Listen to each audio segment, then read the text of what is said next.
People are always asking me if there's anything I regret. No, if I hadn't had the pain, I wouldn't be me. And I like being me.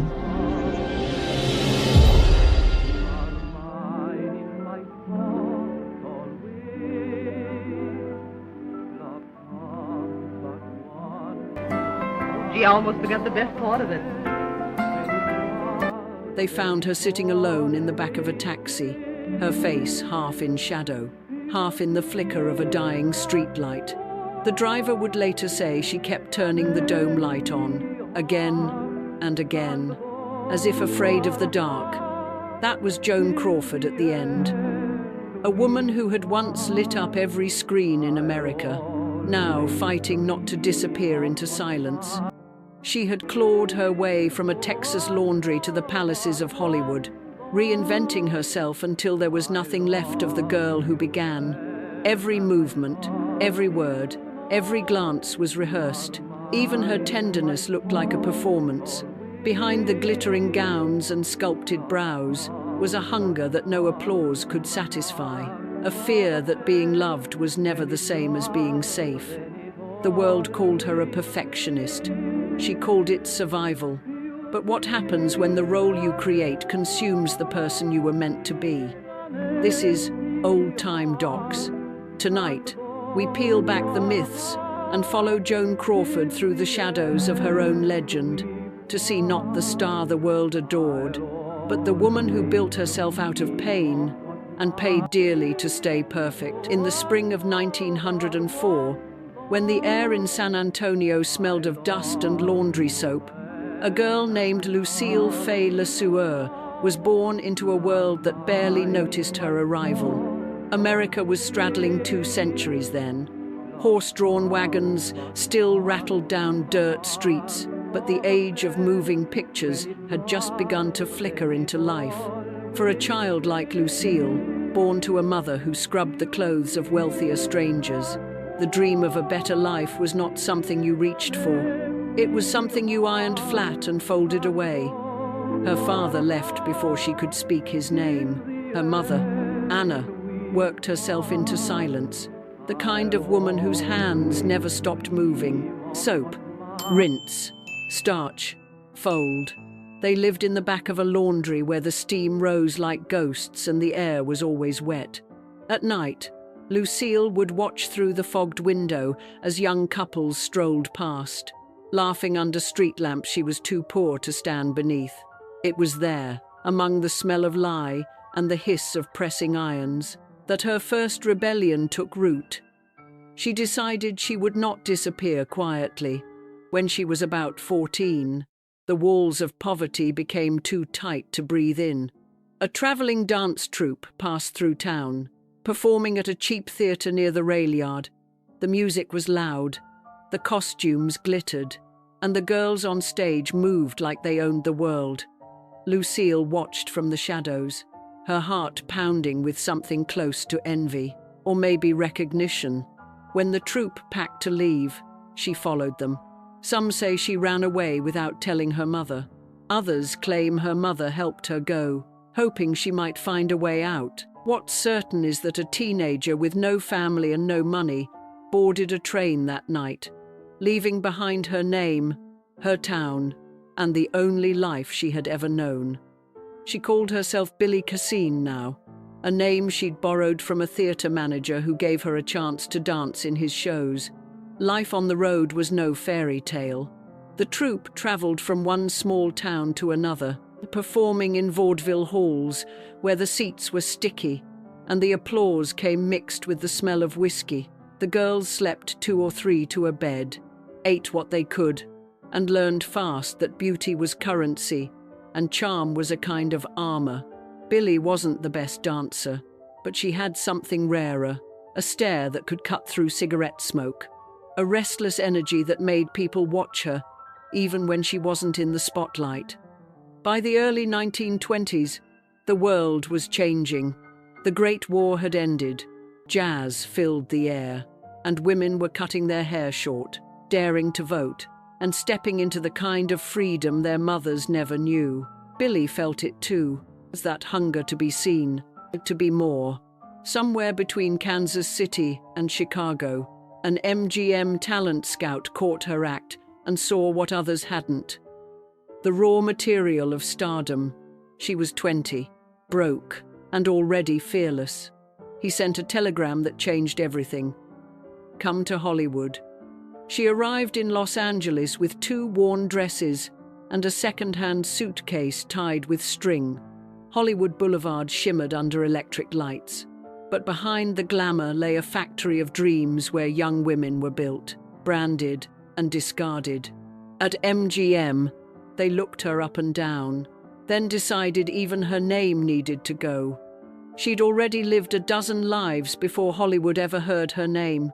As Billy Cassin, she danced her way through cheap theaters and smoky clubs, learning to survive on applause and charm. But when MGM finally signed her, they said even her real name, Lucille Lesueur, sounded too French, too vulgar, too real. They needed something brighter, easier to print, a name that sparkled like a marquee. So MGM held a contest in Photoplay magazine, a publicity stunt that invited readers across America to name the girl who will be the next great star. Thousands of entries poured in. Some absurd, some cruel. The winning suggestion came from a woman in New York, Joan Crawford. Joan hated it at first. It sounded like crawfish, she later joked. But the decision wasn't hers to make. The girl from the laundry had been erased. A star had been manufactured. Overnight, the girl who had scrubbed other people's shirts became a name printed in gold across movie posters. The transformation was surgical. MGM's press office rewrote her history, trimming the rough edges of her past until it glittered like fiction. They lightened her hair, reshaped her brows, and trained her to walk as if she were born under chandeliers. She took diction lessons to smooth the southern bite in her voice, learned which side of her face caught the light, and studied every movement of stars like Greta Garbo and Norma Shearer. Yet she refused to mimic. She absorbed and improved. "If I can't be the best," she once told a friend, "then I will be the last one standing." Her eyes were what people remembered, dark, wet, and unblinking.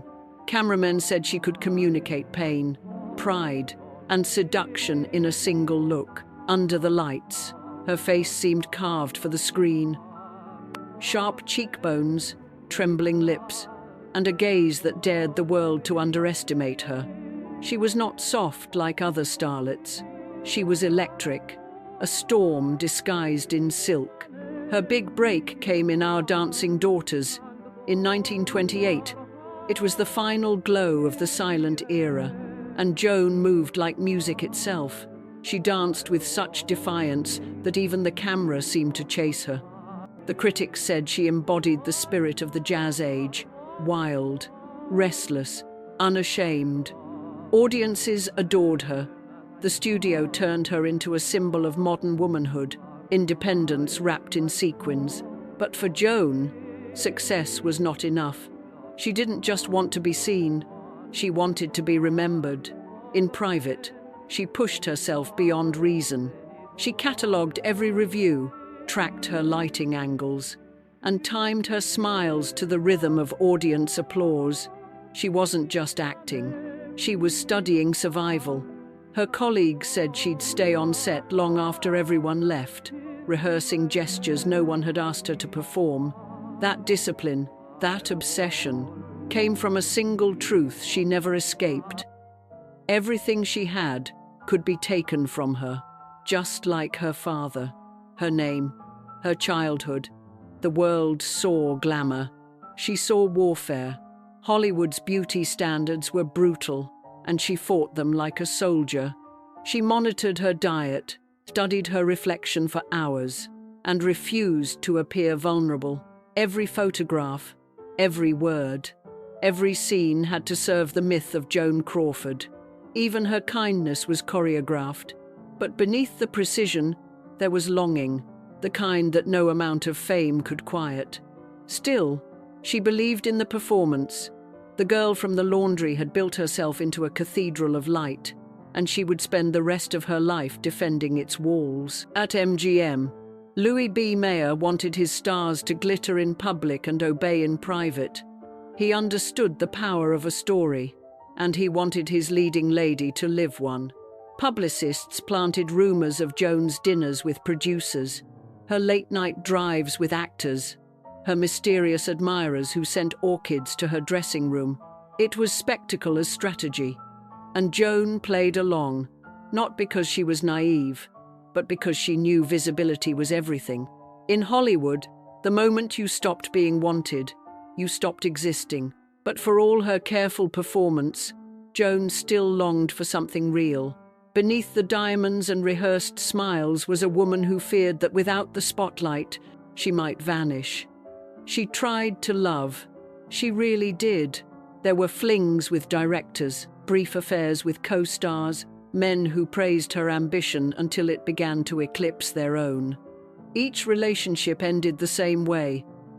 Admiration curdled into resentment. They loved the idea of her, not the woman behind it. So Joan learned to use romance, as others used lighting, to soften what might otherwise appear too harsh. There were nights when she would sit alone in her dressing room, surrounded by gowns and scripts, and write in her diary, "They think they want Joan Crawford, but Joan Crawford doesn't exist." It was not self-pity, it was observation. She had built herself to be admired, not understood. That was the price of endurance. The silent era had given Joan Crawford a stage, but sound would test her survival.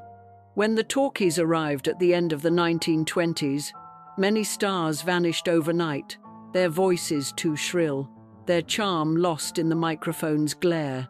Joan refused to be one of them. She spent months retraining her diction, recording her own speech, dissecting every syllable until her accent was as smooth as champagne. "I will not be replaced by a voice," she told a friend. "I've worked too hard to be erased by sound."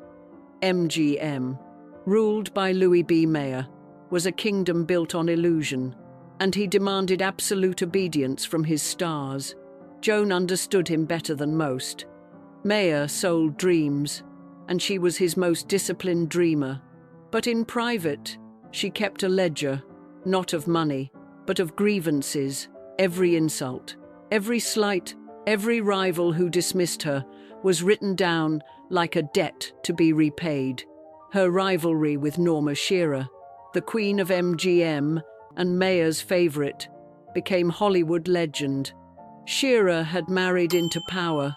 Her husband, Irving Thalberg, was the studio's boy genius, while Joan had clawed her way up from the laundry. "She plays ladies," Joan once said. "I play women." It wasn't just a line. It was a declaration of war. Audiences adored Joan's edge, her working girl grit, her sense of danger wrapped in glamour. But the studio preferred its women softer, more genteel. The tension between the two stars fueled an unspoken competition that defined MGM's golden decade. Every costume, every close-up became a duel for dominance. Still, she was not immune to tenderness. There were moments, brief, dangerous moments, when her defenses slipped, when a man's hand lingered too long on hers, when a compliment landed not on her pride but on her heart. For a woman who had spent her life performing, sincerity felt almost like sin. Yet that craving for real affection, for a love that did not need to be photographed, never fully left her. By the time she met Douglas Fairbanks Jr., she was both ready and afraid. He was young, elegant, effortlessly confident, the kind of man who had never had to earn admiration. For Joan, he represented everything she'd fought to reach. Legitimacy, respect, entry into the world that had once shut its doors on her. He seemed to look at her not as an actress but as a woman, and for the first time in years, she stopped performing. She allowed herself to believe that perhaps love could be something more than survival, that it could be a kind of home. But in Hollywood, every home was built on a stage. What began as romance would soon become negotiation between ambition and tenderness, between the woman she was and the image she could not escape. For now, though, under the soft lights of a Beverly Hills dinner party, with Douglas's laughter echoing through the crowd, Joan allowed herself a rare and dangerous luxury: to be seen, not as a star, but as someone who could still be loved. It began like a fairy tale, the kind every woman of her generation had once dreamed might happen to her. To the public, they were radiant. Magazines called them the perfect couple of the silver screen. Reporters followed them from nightclubs to premieres, where flashbulbs caught them mid-laughter. In the spring of 1929, Joan Crawford married Douglas Fairbanks Jr., the golden boy of Hollywood's first royal family. Hollywood adored the match, the ambitious girl from Texas and the heir to its royal bloodline. Their wedding photographs filled the newspapers, her eyes gleaming beneath a white veil, his hand steady around hers, both of them impossibly young. For Joan, it was more than love. It was validation. Douglas's father was the swashbuckling hero who had leapt across silent screens. His stepmother, Mary Pickford, America's sweetheart, the woman who had built the dream itself. Together, they reigned from Pickfair, a sun-washed mansion that stood like a castle above Beverly Hills. When Joan walked through its marble halls for the first time, wearing white satin and hope, she believed she had finally crossed the invisible border between the world she was born into and the world she had fought to reach. Their home in Beverly Hills shimmered like a dream. Mornings began with breakfast on the terrace, afternoons with tennis and laughter, evenings with dinner parties crowded by names that glowed on marquees. When Joan, a girl from a Texas laundry, married into that family, it seemed to the public that she had completed her fairy tale, a self-made woman crowned by love. But behind those glittering photographs lay a quieter humiliation. Charlie Chaplin, Greta Garbo, Carole Lombard, they all came to see the new Fairbanks couple, the glamour prince and his unstoppable bride. Yet beneath the sparkle, the air was cold. The Fairbanks family, Douglas Sr. and Mary Pickford, Hollywood's golden royalty, made no secret of their disdain. Mary Pickford called her the shop girl, a phrase sharp enough to draw blood. They saw Joan as a social climber, a girl who had danced her way into their dynasty. Mary Pickford's smile at the table was the kind that could slice through silk. Joan felt it every time she raised a glass. She tried to fit in, learned which fork to use, which laugh was considered polite, which dress wouldn't look too loud. But no amount of poise could erase her beginnings. Even Douglas, who adored her, could not shield her from his mother's whispers or his father's disappointment. The message was clear. She might share their last name, but she would never share their class. In private, Joan wept. Then she wrote. Her diary from those years carried a single refrain: "Love can't erase where you came from." But Joan Crawford was no stranger to rejection. She had already lived it once in her own home, and yet she refused to leave. Instead, she worked harder. If she couldn't be accepted as Fairbanks royalty, she would outshine them all on screen. While her husband pursued politics and parties, Joan threw herself into film after film, perfecting her craft, controlling what she could.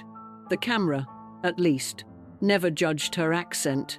Every review, every box office number became a personal battlefield. She demanded retakes until her scenes were flawless, often clashing with directors who feared her intensity. Studio gossip painted her as difficult, but the truth was simpler. Joan knew that one bad picture could end a career. Mayer sold dreams, and she was his most disciplined dreamer. But in private, she kept a ledger, not of money, but of grievances. Every insult, every slight, Every rival who dismissed her was written down like a debt to be repaid, but Hollywood was changing fast. The Great Depression had transformed the nation's taste. Extravagance looked obscene when bread cost more than a day's wage. The decade turned, and with it, the music stopped.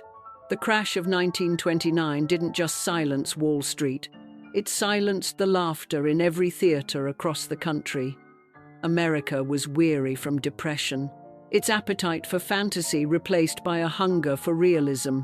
The flapper spirit that had once defined Joan's rise now seemed frivolous. And so, one by one, the studio heads who had built her legend quietly turned away. For those who lived through it, that change wasn't just economic, it was emotional. You could feel it in the streets, in the hush of closed stores, in the polite shame of men selling apples for 10 cents apiece, in the way women turned the same dress inside out to make it last another year. America had grown older overnight, and so had Joan Crawford. The girl who once danced through the jazz age in sequins and light began to sense that her reflection no longer belonged to the new world outside. The country didn't need a dream girl anymore. It needed a survivor. When the stock market crashed that same year, Joan became the worker again, taking film after film to support them both. She was the breadwinner, a reality that bruised Douglas's pride. The words stung, their love turned brittle, and soon affection became argument. Joan once said, "I gave him everything I thought he wanted, but what he wanted was to feel needed." She could not make herself smaller. She had fought too hard to stand tall. She studied her audience the way generals study maps. The letters she received weren't from debutantes, but from secretaries, shop clerks, women who'd lost everything except their pride. They didn't want perfection.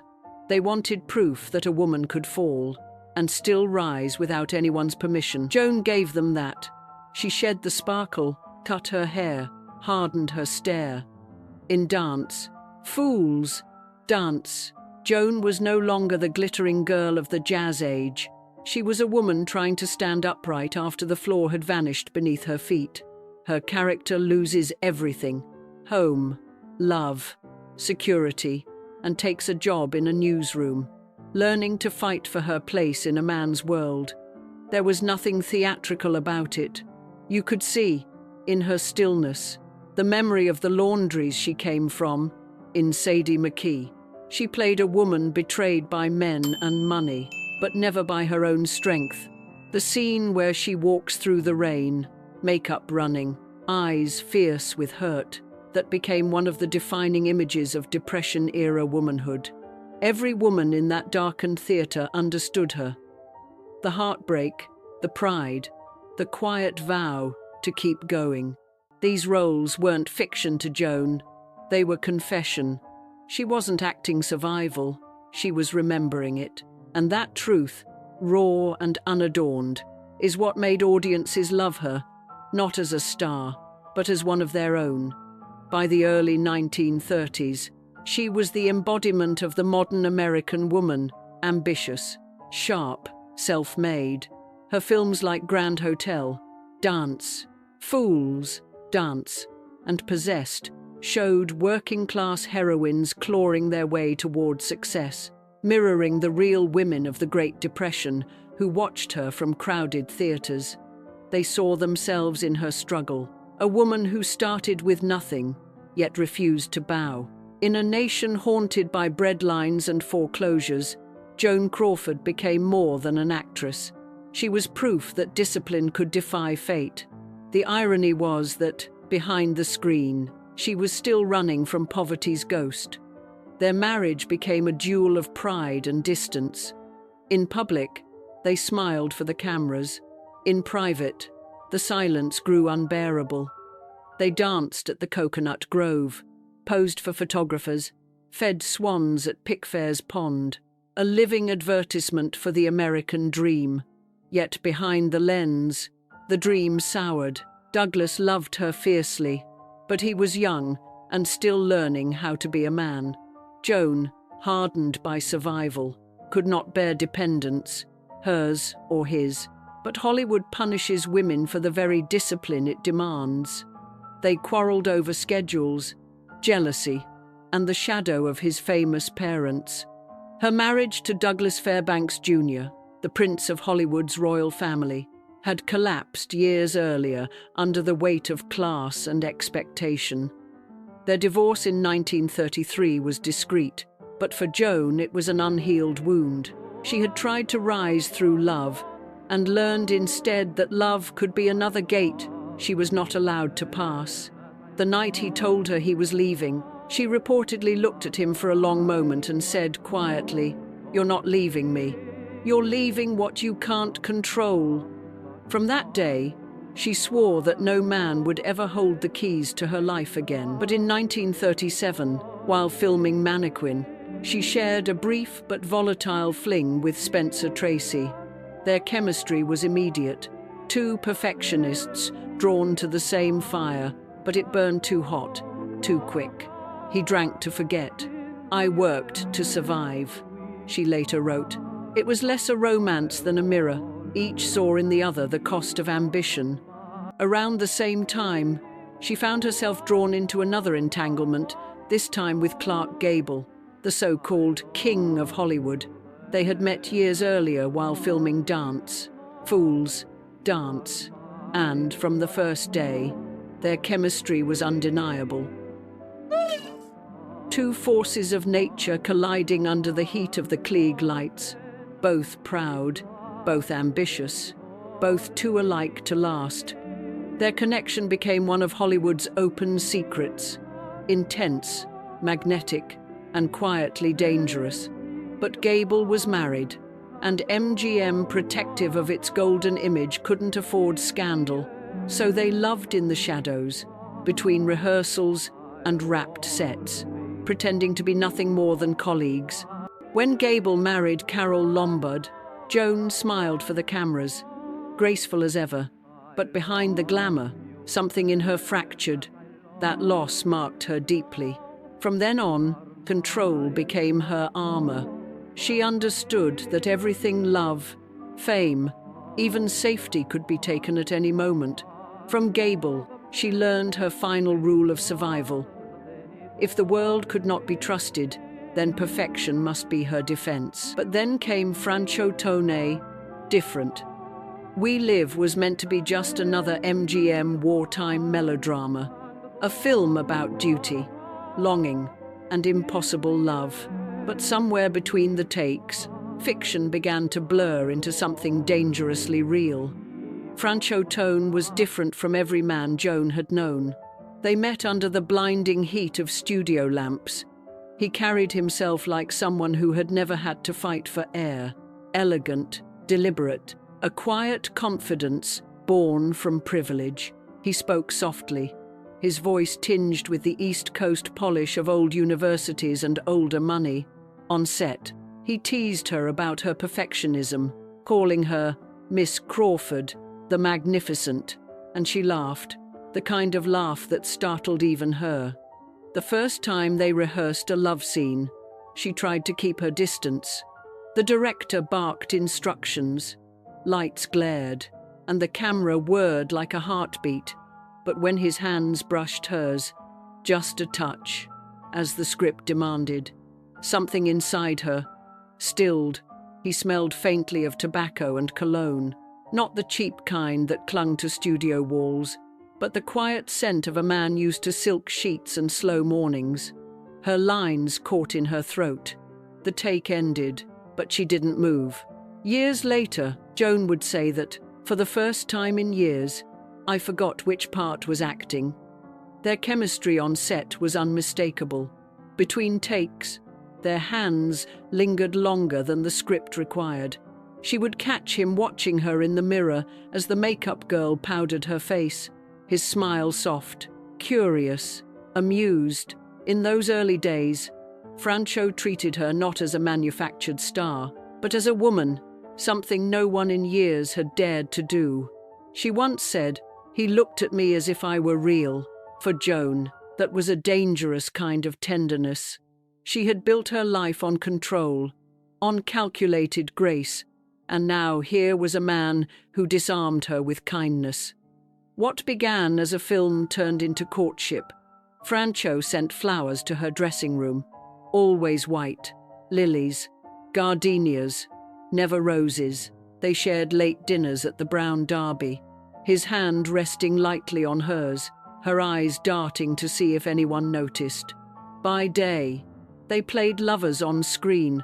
By night, they became them. But what began as rehearsal quickly slipped into rehearsal for desire. Francho Tone was classically trained, polished, the kind of man Joan had been taught to admire but never expect. One afternoon he arrived at her home for what he thought was a quiet dinner. She opened the door wearing nothing but her perfume and a smile. He froze. She didn't. That bold invitation would become legend in Hollywood. Film turned real, as gossip columns whispered. Within a year, they were married. Some said it was love, others said it was triumph. For Joan, perhaps it was both. He read her poetry. She taught him the rhythm of Hollywood nights, the way applause could sound like affection, and silence like punishment. To Joan, love had always been a transaction, a negotiation between hunger and survival. But with Francho, she felt the rare luxury of being chosen, not just desired. He spoke to her like she was still Lucille Le Sueur, the girl from the laundry, and not the goddess on the marquee. Yet that honesty also cut deep. He once told her, "You work so hard to be loved. You forget it's already happening." She didn't answer. Some truths are too heavy to hold in daylight. They married in 1935 in a quiet ceremony, away from the glare of photographers. To the public, it was a Hollywood fairy tale. Two stars, both at their peak, bound by love. They filmed together again. Sadie McKee, No More Ladies, where the chemistry they shared made audiences sigh. Critics called them Hollywood's most magnetic pair. In private, it was more complicated. Behind the flashbulbs, the balance began to shift. Francho wanted a quiet home. Joan wanted immortality. He longed for a wife. She was building a legend. Francho admired her drive but never understood it. He came from a world where success was inherited. She came from one where every breath had to be earned.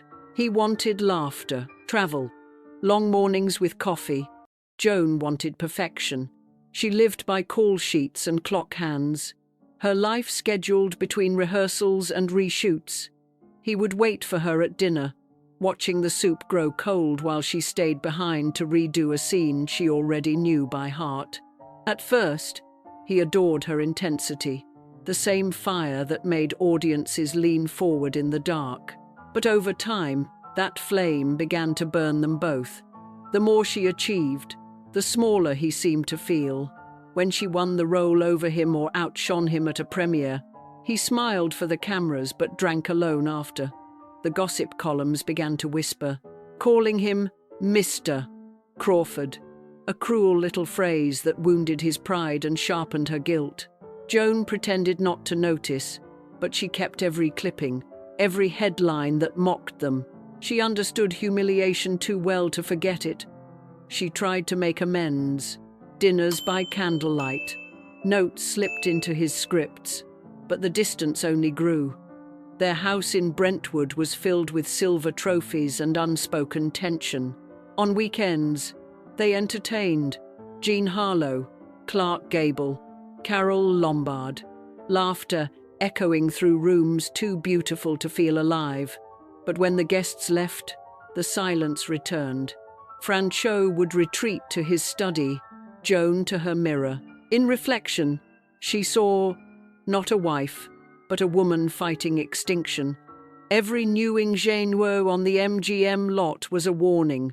"They're coming for me," she once muttered to herself. And perhaps they were, not out of cruelty, but out of Hollywood's natural order. Youth replaces beauty, and beauty replaces truth. They loved each other fiercely, but neither could bear to be the one who yielded. Sometimes, on set, when the cameras stopped, He would reach for her, a touch on the back of her neck, a whisper too low for others to hear. She'd close her eyes, knowing that for all her strength, this was the one kind of power she could never master, the kind that made her tremble. By 1939, the marriage had burned itself out. Too much passion, too much pride. Years later, Joan would say that Franchot was the love I couldn't keep, but never forgot. When they finally divorced in 1939, she wrote in her diary, "It wasn't the end of love, it was the end of illusion." When it ended, it was quiet, no scandal, no screaming, just exhaustion. Franchot packed his books, his tailored suits, and left her the house. She didn't cry. She straightened the curtains, wiped the glasses, and went back to work. On set the next morning, a reporter asked if she was all right. She smiled the same smile she had worn in 100 films.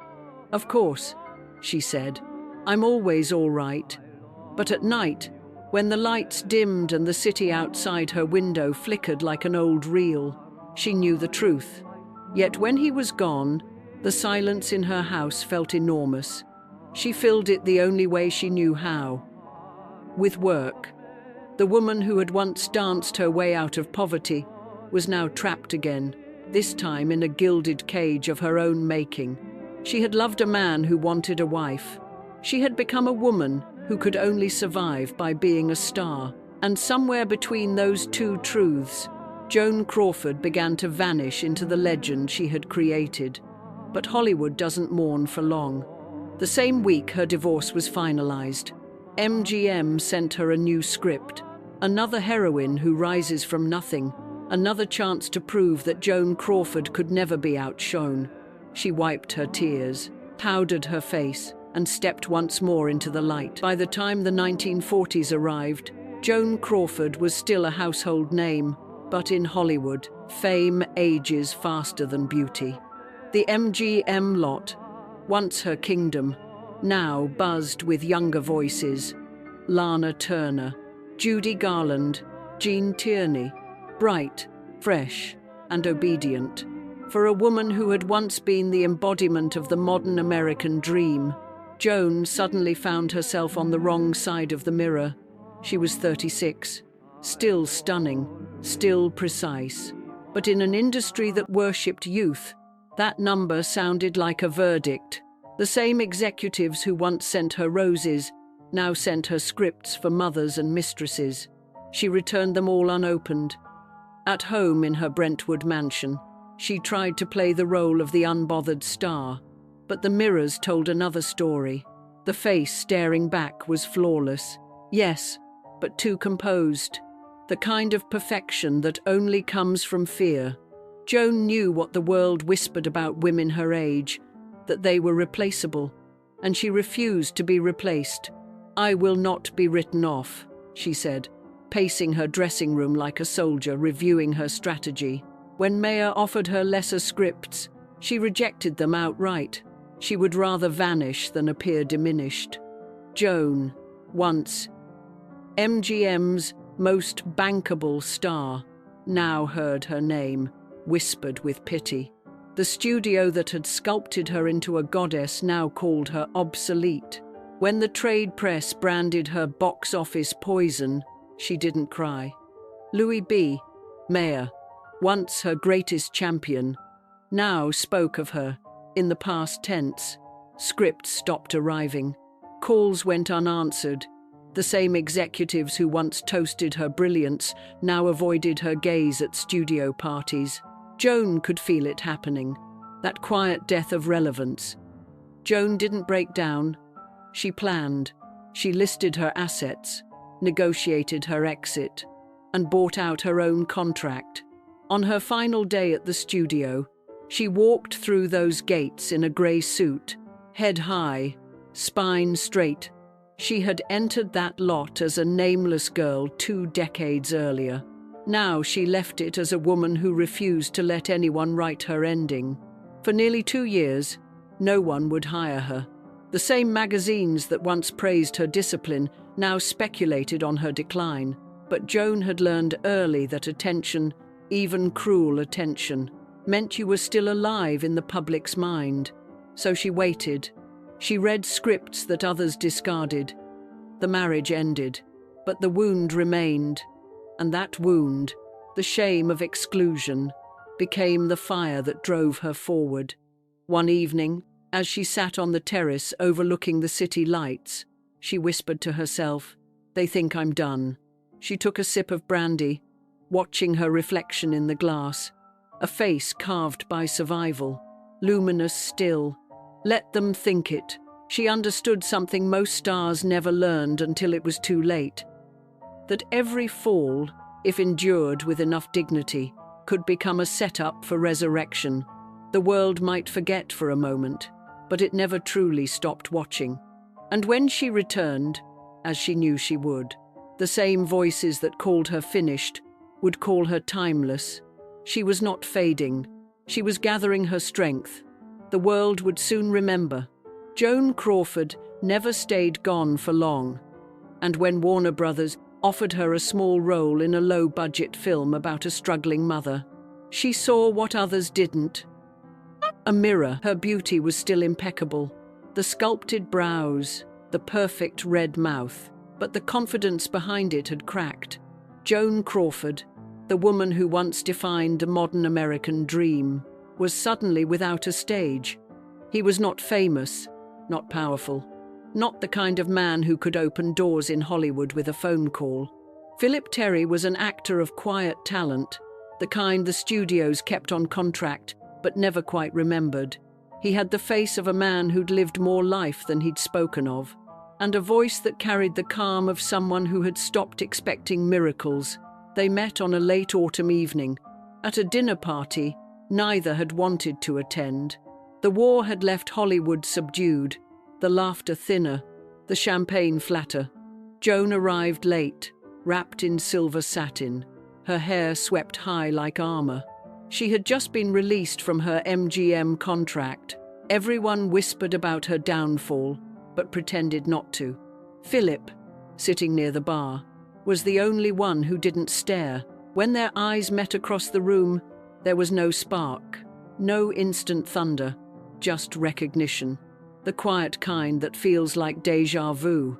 Later, he would say she looked like she'd stepped out of a storm and hadn't quite decided whether to go back in. She smiled at him, not the smile of the star, but of the woman who had grown tired of pretending she didn't need to be seen. He walked her to her car that night. The street was slick with rain, the neon from Sunset Boulevard pooling in the puddles. She lit a cigarette, her hands shaking just slightly.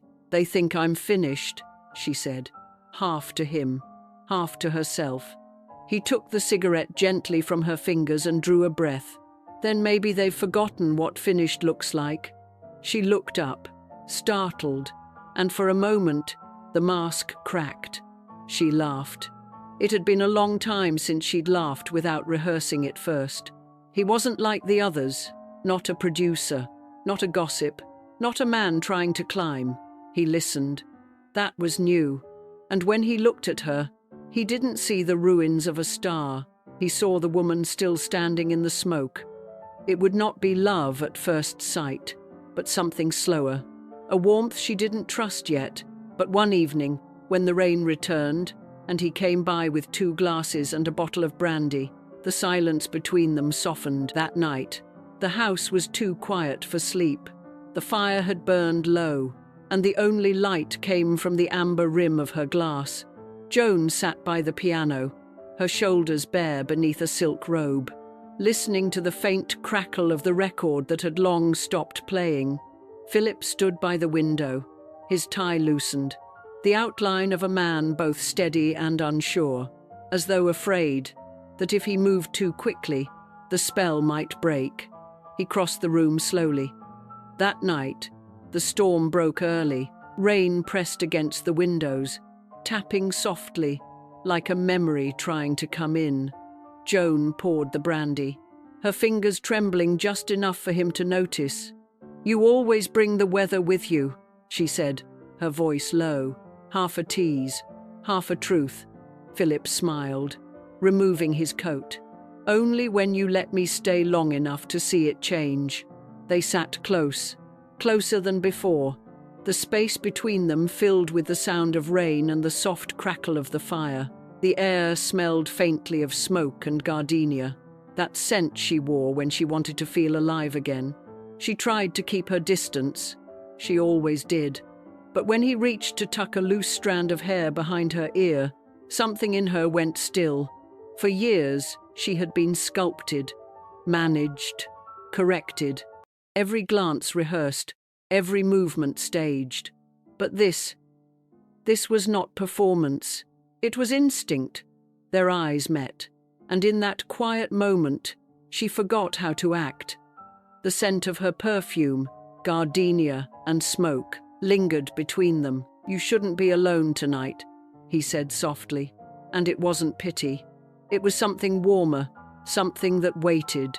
She turned her face toward him, a smile trembling at the edge of exhaustion. "I've been alone for a long time," she murmured. When he touched her hand, she didn't pull away. The years of restraint, of cameras, contracts, and control began to melt, as if her own skin was remembering what warmth felt like. His thumb brushed the inside of her wrist. Her pulse answered before her words did. Then came the pause, or that quiet moment when the world holds its breath. Before he leaned in, the first kiss was almost hesitant, a question. The second carried the answer she'd been too proud to ask for. When he drew her closer, the silk slipped from her shoulder, and she didn't care. The lights outside flickered faintly through the curtains, casting them in gold and shadow. Somewhere between the hush and the heartbeat, Joan felt the walls she had built begin to crumble. She had not fallen in love, not yet, but for one night, she had stopped running. Previously, he wouldn't disturb her rest. But tonight, he didn't want her to sleep. He missed her too much, and he had suppressed these feelings for so many years. Back then, when they weren't together, he could control his emotions and go a long time without seeing her. But now that they were together, he found it hard to bear not seeing her for a week. He allowed himself to immerse in this relationship, unable to endure, unable to bear it. He lowered his head and kissed her, his lips lightly grazing the corner of her mouth. A gentle but passionate French kiss. "I miss you so much." The movement wasn't small. It truly seemed to want to wake her heart, to make her intimate with him.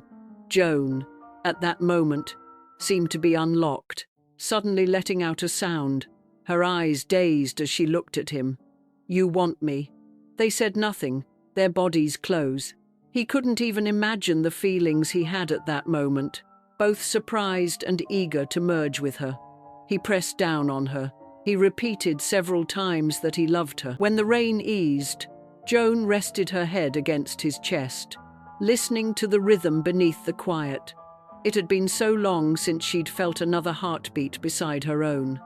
Philip whispered, "You don't always have to fight the world, Joan." She smiled faintly, eyes half closed. "The world taught me how to fight. It never taught me how to stop." He kissed her forehead, and she let the silence answer for her. By morning, the storm had passed. The city outside shimmered under pale sunlight. Joan stood by the window, barefoot, watching the mist rise from the hills. Behind her, Philip stirred, murmuring something she didn't quite catch. She didn't need to. For the first time in years, she wasn't thinking about the cameras, the critics, or the contracts. For one night, she had simply been a woman, not a legend, not a fighter, just a woman who had let herself be touched by warmth. In the weeks that followed, the warmth lingered, soft, almost domestic. Joan found herself cooking breakfast again, humming under her breath as sunlight filtered through the curtains. For a while, it almost felt like peace. Philip was kind, steady, unthreatening, a man who offered comfort, not conquest.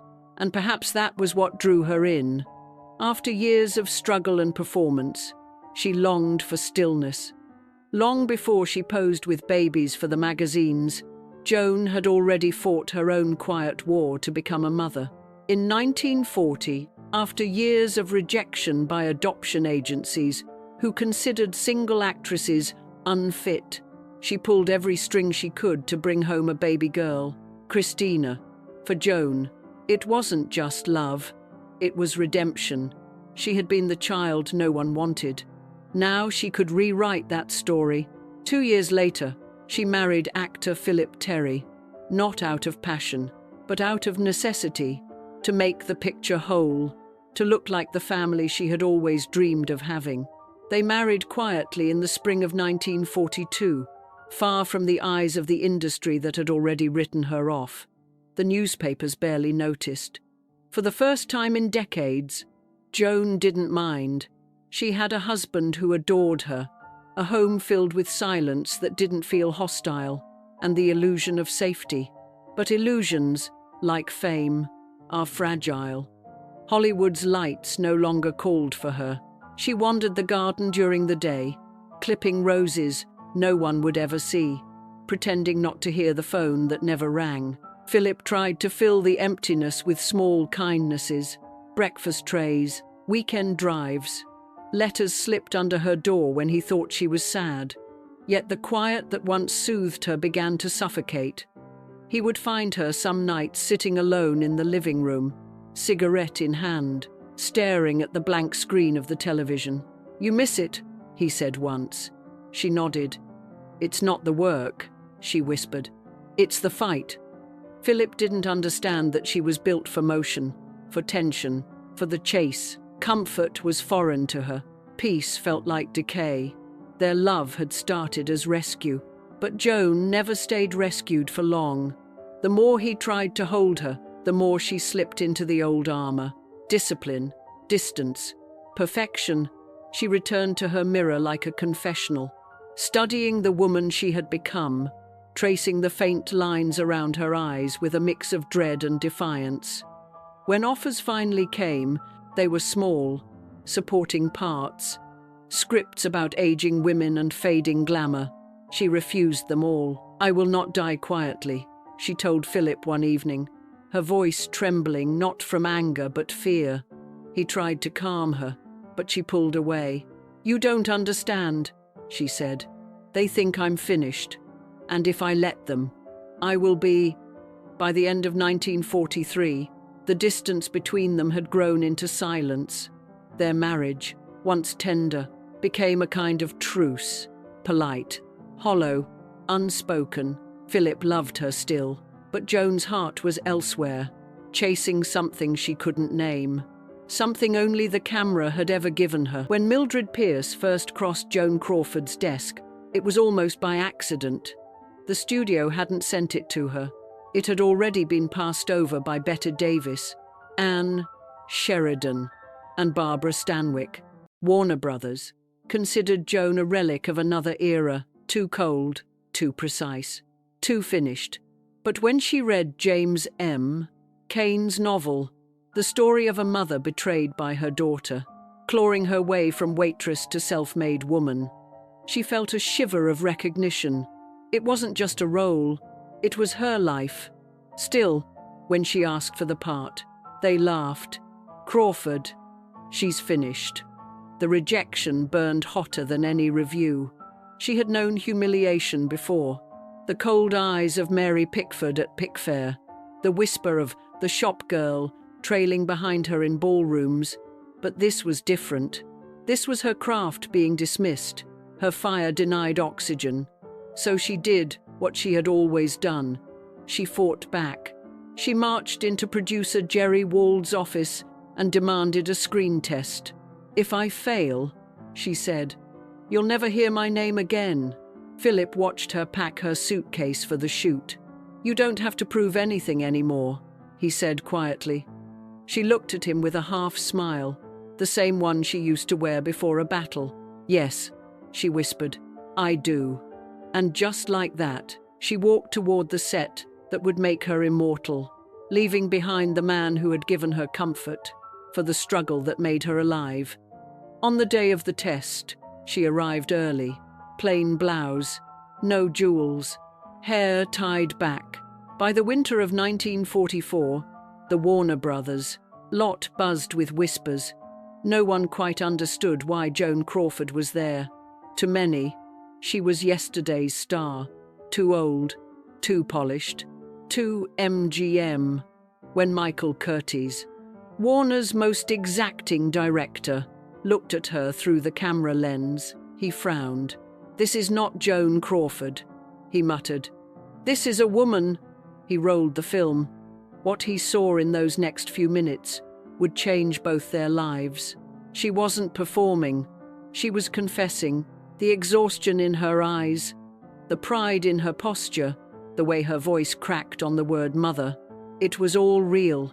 When the reel ended, Curtiz turned to the room and said in his thick Hungarian accent, "She is Mildred Pierce." Curtiz's direction was relentless, sculpting every frame like a battle between beauty and ruin. He and cinematographer Ernest Haller filled the screen with long shadows and glimmering edges, the language of noir. The light sliced through cigarette smoke. Mirrors fractured faces like memory. The world of Mildred was both dazzling and damned, and Joan's face, all bone and hunger, became its center. Max Steiner's score swelled beneath her voice, making every glance feel operatic. On set, Joan was tireless. She memorized not just her lines, but the lines of everyone around her. She would rehearse in silence between takes, eyes half closed, mouthing each emotion as if tasting it. She didn't act. Anne Blythe, who played her daughter Veda, later said, "She lived it. Their scenes together burned with tension, the kitchen confrontation, the slap heard across cinema history. It wasn't rage alone.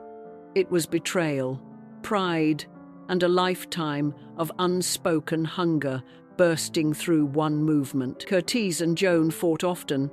He called her Miss Perfection. She called him a tyrant, yet both knew they were making something that would outlive them. During one night shoot, Curtiz told her to redo a take for the 7th time. She refused. He yelled. She stood her ground. Finally, he shouted, "You win, Crawford," and stormed off set.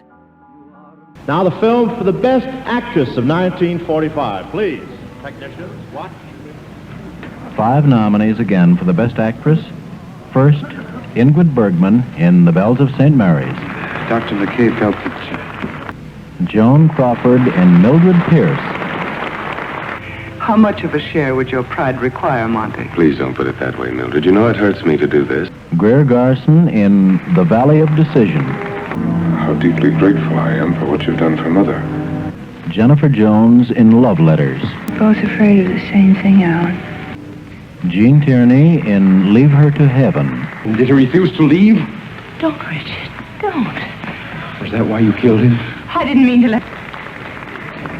And now to present the award for the Best Actress, Mr. Charles Boyer. For the best performance by an actress, Joan Crawford. Mike Curtiz, right here. Ladies and gentlemen, Miss Crawford is very, very ill. She has a high fever, and I talked with her early today, and she asked me, in case she is fortunate enough to get this award, I should accept in her name with her deepest gratitude to you who made it possible this highest honor and award for her. I thank you. The next morning, when he saw the dailies, he returned silently and said, "You were right. By the time the applause faded, Joan Crawford had reclaimed what no man, no studio, and no rumor could take from her: control." When the film opened in 1945, critics were stunned. Mildred Pierce was more than melodrama. It was Greek tragedy in American suburbia. Mildred Pierce had not only resurrected her career, it had turned her pain into prophecy. She had poured every humiliation, every betrayal, every sleepless night into that performance, and the world had felt it. When her name was called at the Academy Awards in the spring of 1946, she was 41 years old, an age when Hollywood had already buried most of its women. Reporters gathered outside her Brentwood home, expecting a glittering victory speech. Instead, Joan accepted her Oscar in bed, pale silk sheets around her, tears streaking her makeup. Whether it was illness or pride, one columnist wrote, she made vulnerability look regal. She held the statue close and whispered to a friend, now they can never say I was finished. That same spring, she ended her marriage to Philip Terry. The comfort he offered had begun to feel like a cage, and Joan had never been made to live quietly. The papers called it amicable, but those close to her knew better. Their marriage had been kind, but not equal. She had outgrown safety, and safety had never been her language.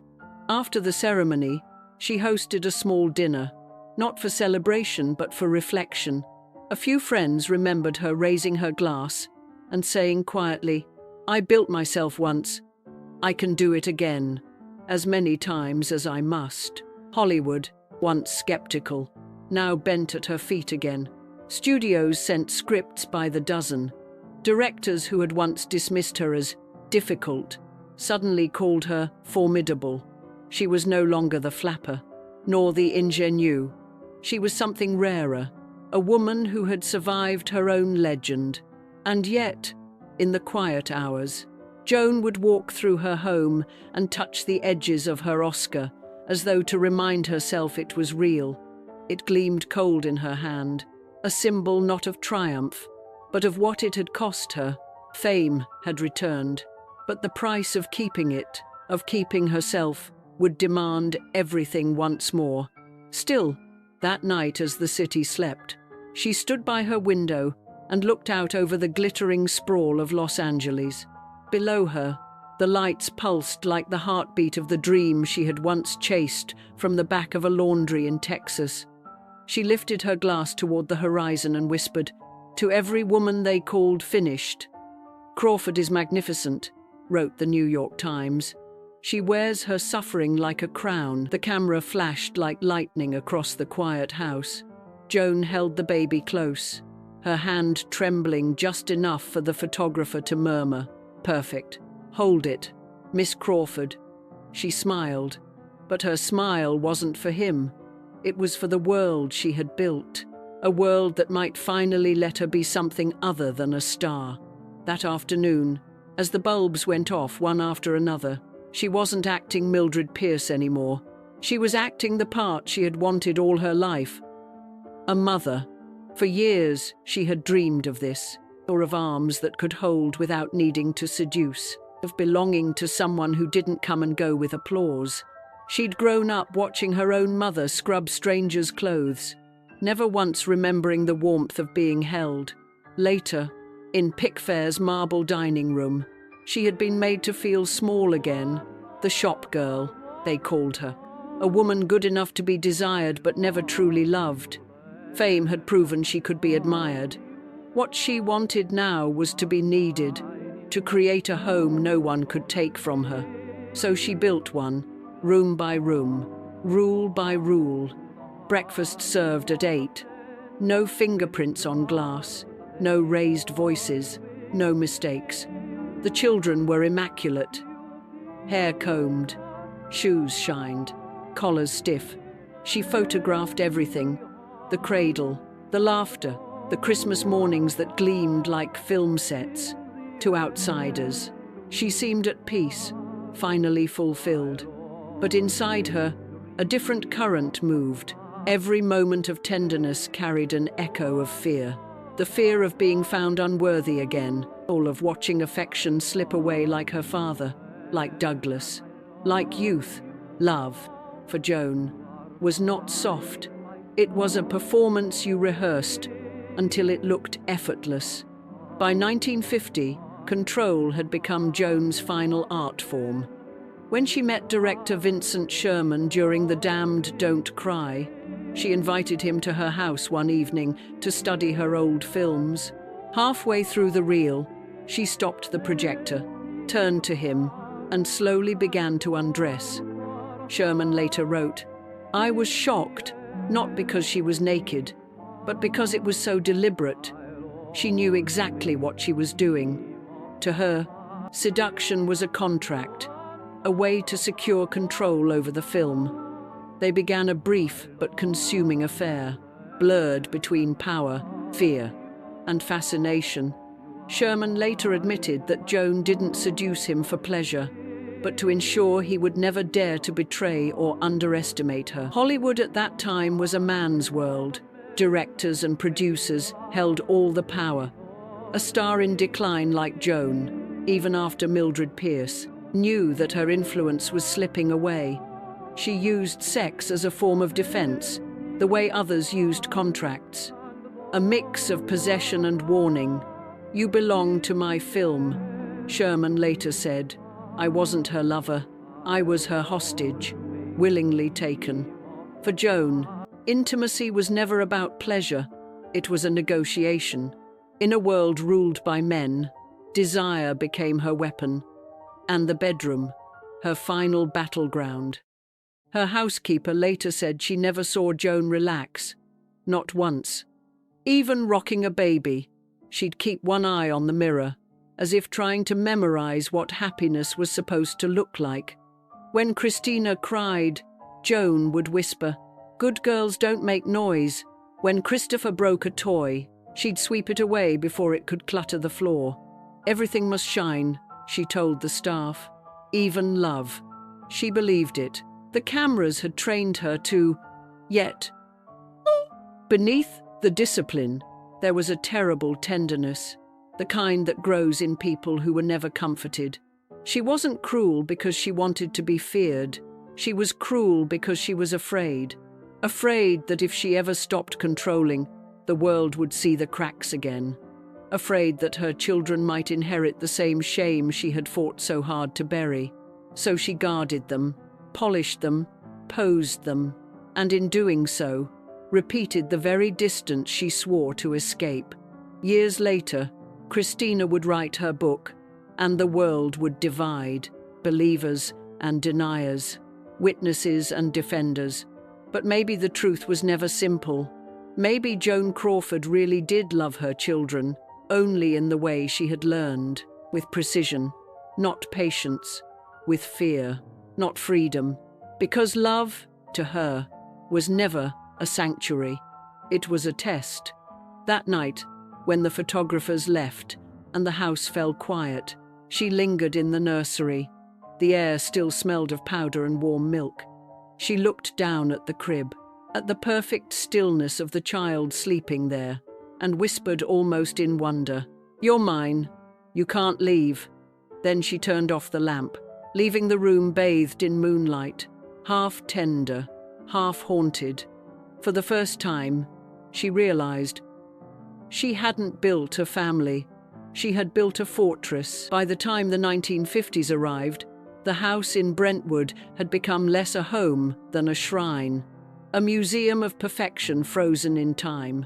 The portraits on the walls still showed the smiling mother, the shining children, the immaculate lawns, but the laughter that once echoed through the halls had long since faded.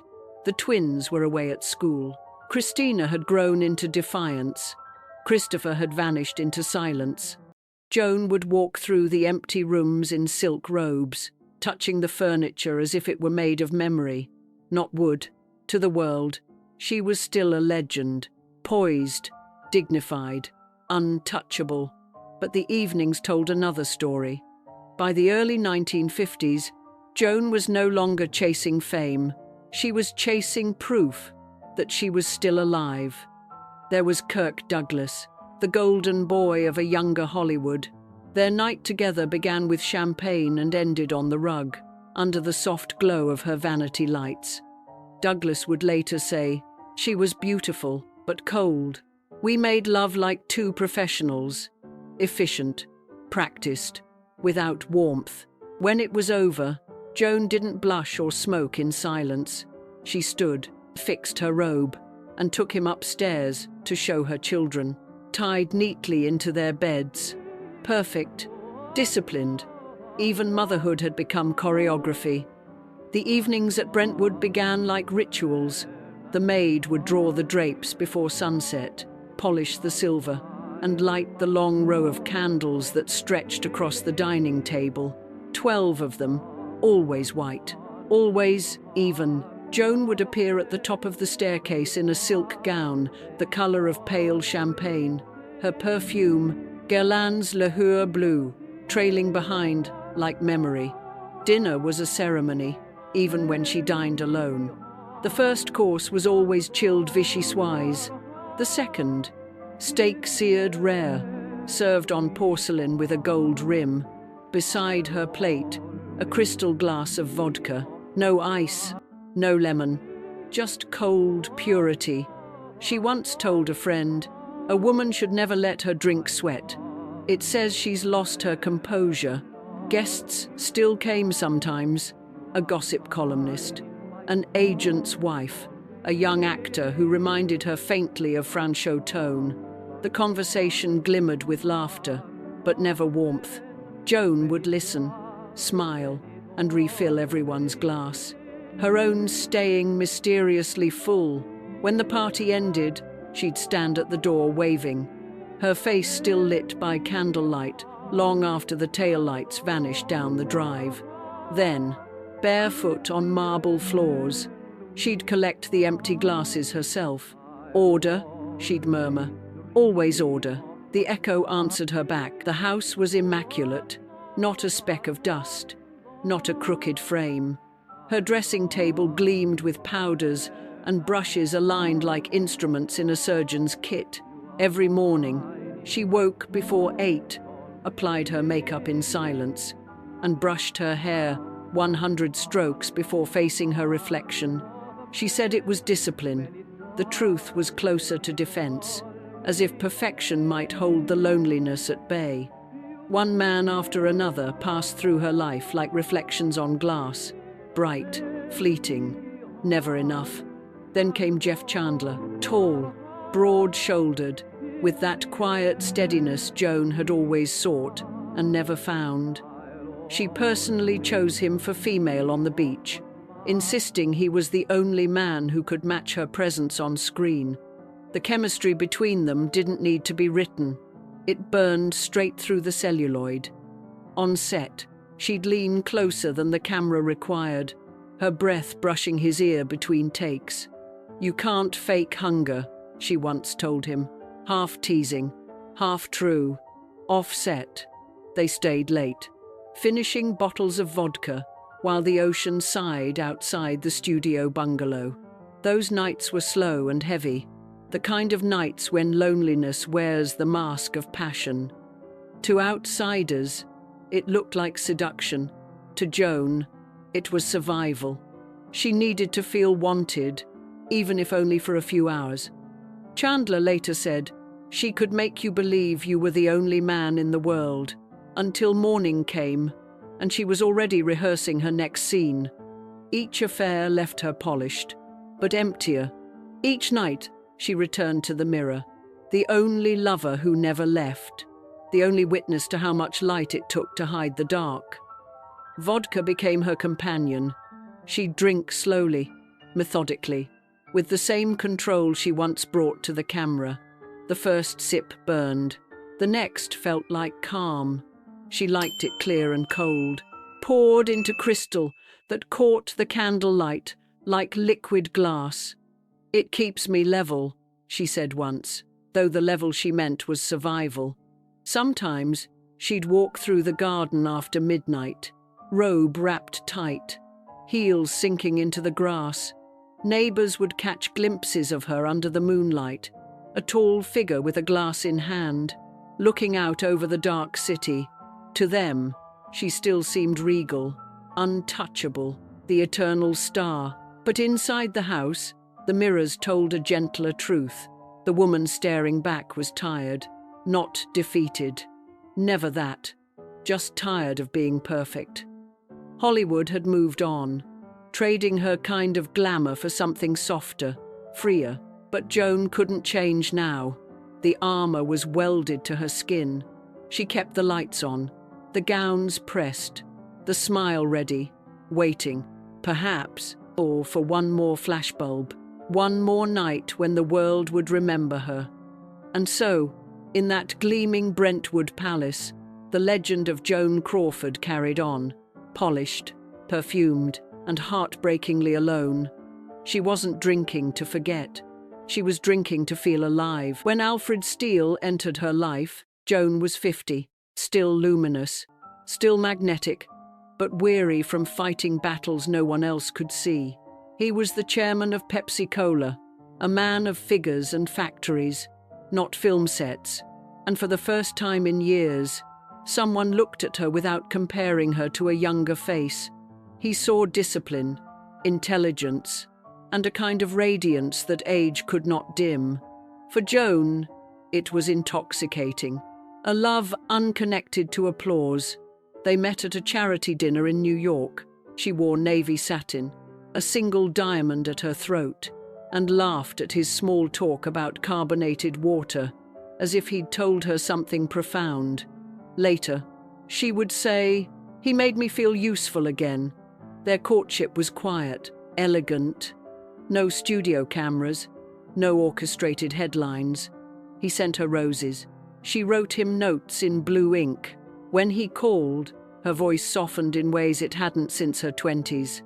They married in Las Vegas in 1955. A modest ceremony, no reporters invited. For once, Joan was not marrying ambition, she was marrying calm. As Mrs. Alfred Steele, she reinvented herself again, this time not as a movie star, but as a corporate queen. She sat at board meetings, toured Pepsi plants across America and Europe, cutting ribbons, giving speeches, shaking hands with factory workers who only knew her from the screen. To them, she was living proof that glamour could be hardworking too. And she was good at it, professional, articulate, unstoppable. But behind that poise, there was a fragility she didn't show. Steele was kind but mortal, worn down by travel and business strain. She doted on him, pressed his suits, organized his schedule, made sure every dinner was perfect. After years of giving herself to audiences who could never love her back, she finally had someone to take care of. "He made me laugh," she told a friend, and I hadn't done that in years. They dined by candlelight, drank, chilled champagne, and for brief moments, she believed peace had come at last. Then, one April morning in 1959, Alfred Steele collapsed in their apartment from a heart attack. He was 58. Joan found him in the study, the papers from his briefcase scattered on the floor.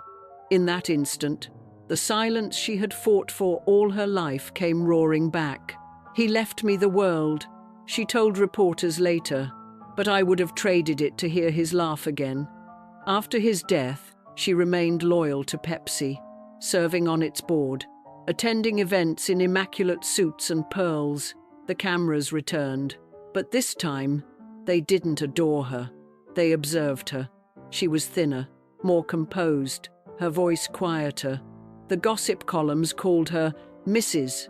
Pepsi, as if the woman who once ruled Hollywood had become an accessory to a brand. Yet she never complained. She smiled. She poured drinks.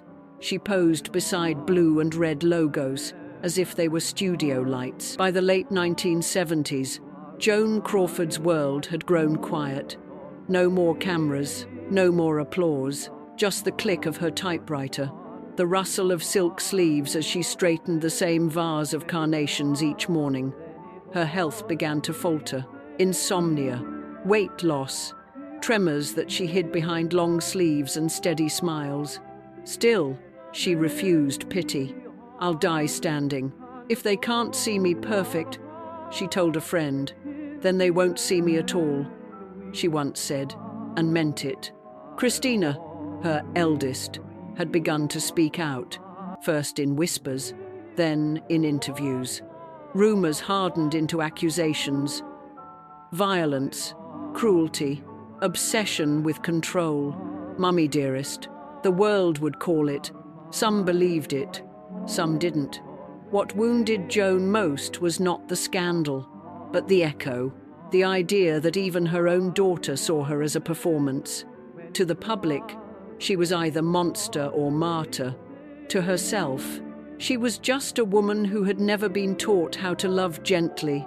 In her last years, the days blurred into quiet routines, typing letters to fans, feeding pigeons on the balcony, rereading her old reviews.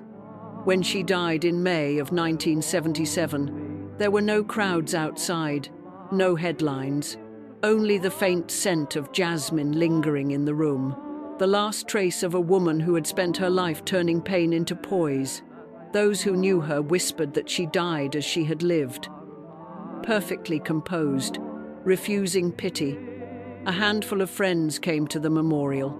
On her dresser, police found her favorite perfume and a note reminding herself to smile. The newspapers wrote respectful obituaries. A legend passes, but the fans who had grown up with her films felt something deeper, something more private. The end of an era when stars didn't just act, they willed themselves into existence. In time, the myths softened, and what remained was the truth that had always defined her. A woman who refused to be ordinary. For millions of women who watched her rise from nothing, Joan Crawford became proof that self-invention could be a kind of courage, even if it came at a terrible cost. And yet, somewhere in that stillness, you can almost hear her voice. Was it worth it? Maybe greatness was never meant to bring peace. But as long as a single screen still flickers in the dark, Joan Crawford will never really fade. Perhaps that's why her story still lingers, not as tragedy, but as recognition. Every woman who has ever stood in front of a mirror, fixing her hair and hiding her tears, knows a little of what Joan felt. She wasn't just a star, she was a lesson in endurance. The world called her difficult, demanding, perfectionist, but maybe she was only trying to protect the one thing life had never given her: safety. When we watch her now, it isn't the glamour we see. It's the strength behind the smile, the loneliness behind the light. If Brenda Frazier was the mirror of glamour, Joan Crawford was the forging fire behind it. One was born into the dream and broken by it. The other built the dream and became its prisoner. Both reveal the same truth. Fame is never love. It's only the echo of it. Maybe that's why, at the end, she kept turning the light on in the back of that taxi, not out of fear, but defiance, as if to say, even in darkness, I still choose to be seen. We realize that fame doesn't erase our hunger to be loved. It only magnifies it. And so, when the final curtain fell, Joan Crawford didn't fade into darkness. She became it, luminous even in shadow, still teaching us that beauty, pain, and survival can live inside the same heart. Because in the end, every woman who ever fought to be seen is, in some way, Joan Crawford. If this story moved you, I share your thoughts below. Did you ever know someone like Joan? Brilliant, proud, and endlessly misunderstood. Your words might keep her light alive,